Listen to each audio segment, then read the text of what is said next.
Hi guys, welcome back to Dinner with Danny. I am so excited tonight because we're making pesto tortellini, and I haven't made pesto in a long time, so keep your fingers crossed. The reason I'm gonna make pesto is because I happen to notice my out of control basil plant. So we're gonna use fresh basil grown from Casa El Danny. So things you need for pesto, you need basil. You can also buy this in the store just like in a package. Or a lot of times in the store they'll come in a little pot in a plastic bag. Pine nuts. Pine nuts are crazy expensive. I have omitted them in the past and just made it without. I think you can also use walnuts, but once you get the pine nuts, you'll never go back. They're so good. So just beware. If you're gonna buy them, you're gonna always buy them. You want grated cheese and some olive oil, and of course, garlic, fresh garlic. All right. So I'm gonna cut off some of these crazy branches. My little shears, my special shears, because I'm fancy like that. And I know I should probably wash this, but I heard that water is the enemy of basil. So I'm not sure if that's true or not, but I know when I have washed it before, then you have to dry it on a paper towel, and it's a big pain in the butt. But this grew fresh from my kitchen, so I'm not really too afraid of pesticides or COVID-19. Oh, man down, man down.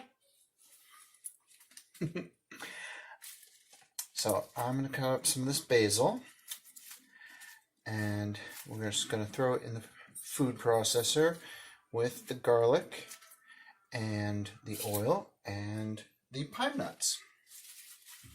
Okay, so I have given my basil plant a little haircut. Got all my leaves here. A couple things. What I do is with the scissors is when I cut them, I don't know if you can see this. I don't cut them like here where the stem is. I cut kind of there so that I don't get any stem, because I heard the stem makes it bitter.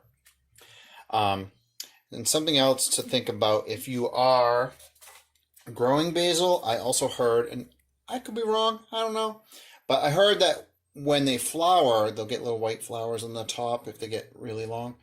That's when you need to cut them, because I don't know. That's what I heard. You want them flower.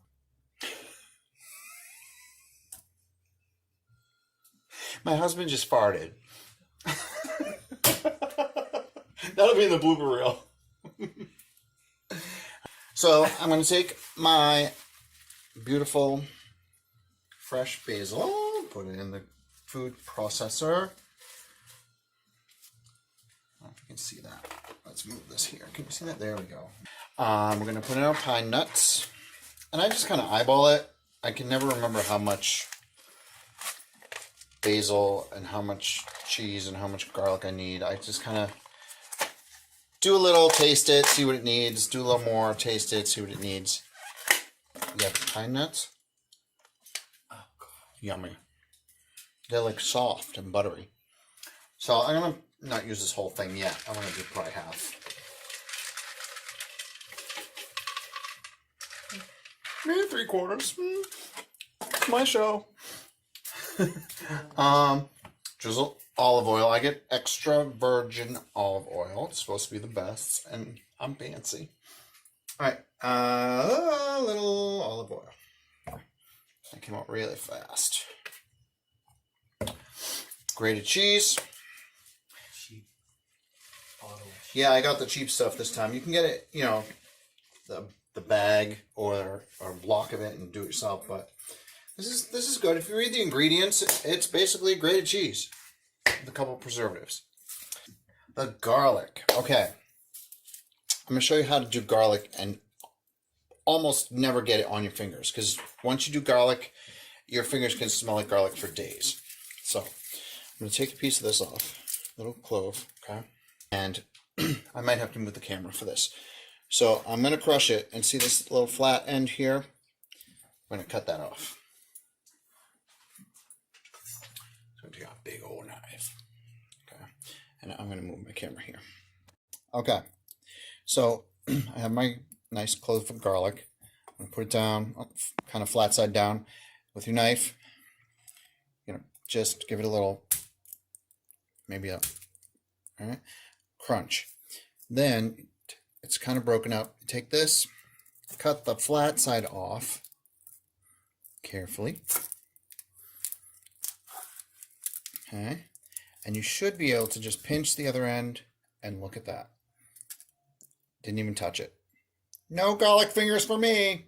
So I peeled my garlic. Now I'm just gonna cut it in a couple smaller pieces. I guess you don't really have to. It's going in the food processor. But boom, boom, boom. All right.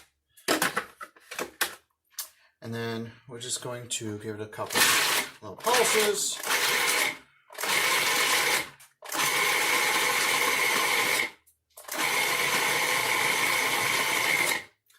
And it's looking really thick, so I'm going to pour a little more oil in.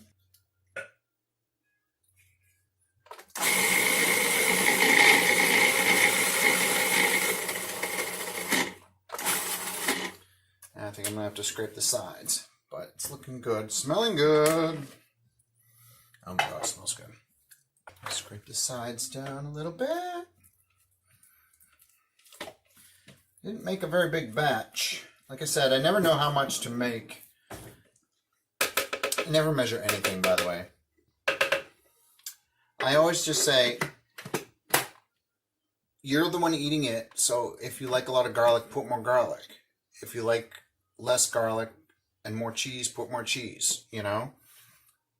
There's no rule. Unless, of course, you have picky kids and they're not going to eat it. Then you might have some boundaries. All right, I'm going to taste this.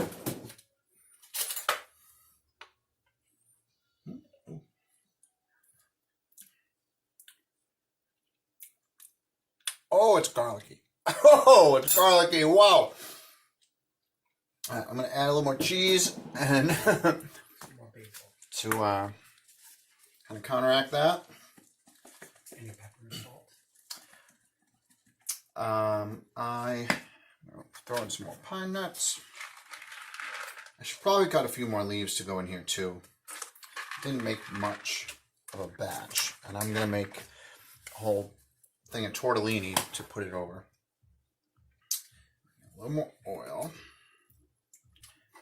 Oh, need salt. That's it. Oh, that came out really fast. And pepper.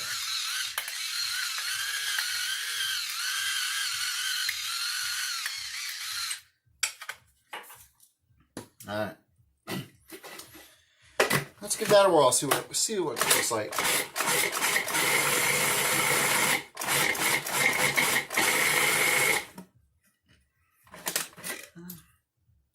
Taste test.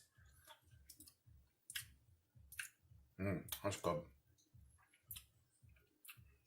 That's good. That's good pesto.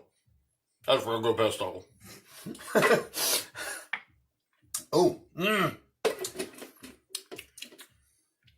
yeah. I think we're good. We have success. Okay, so I'm gonna put this pesto over my tortellini. So I got a pot of water starting to boil. I saw on a cooking show that you should have the water as salty as the ocean for pasta, which I thought was a little much, but I also heard that you should salt the water after it's boiling. So take that with a grain of salt. I'm going to salt my water. Oh, we're not boiling yet. It's already been salted. This. Pretend like it's salted. And we'll come back when that's boiling.